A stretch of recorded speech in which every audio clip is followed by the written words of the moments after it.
Anim na drug suspect ang arestado sa magkahiwalay na buy-bust operation sa Quezon City. Nakatutok si Cecil Villarosa.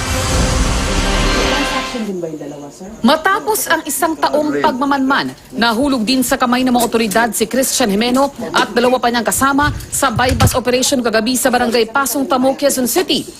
Arestado rin sina Ronald Condeno at John Edward Remolyo alias Mokong na pawang nasa drug watch list ng QCPD Station 3. Ang tatlo, pare-pareho manong nakuhanan ng 11 sachet ng ininalang shabu. Nang tanungin, umamin ang tatlo na gumagamit ng droga pero itinangging sa kanila nakuha ang mga nasamsam na kontrabando. Hindi sa'yo itong Hindi po. shabu, hindi sa'yo. Hindi, nagtutulak ako yan. Dati po. Dati pa yun.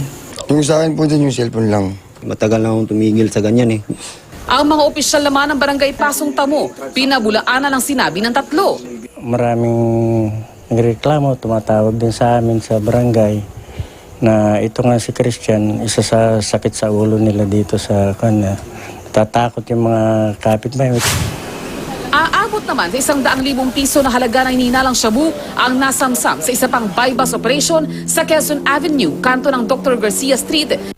Ang target na si Roger Zarate, nasa drug watch list ng Barangay Rojas. Ang iba namang suspect, huling nakikipagtransaksyon kay Zarate. Isang piraso lang po sa akin, sir. Isang peraso lang? Oo, sir. Pero gumagamit ka, kuya? Opo, opo. Hindi sa'yo itong mga shabu na tate? Hindi po. Duman lang ako, tapos bigla lang akong inablot nila eh.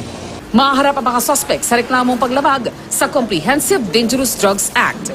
Cecil Villarosa, nakatutok 24 oras.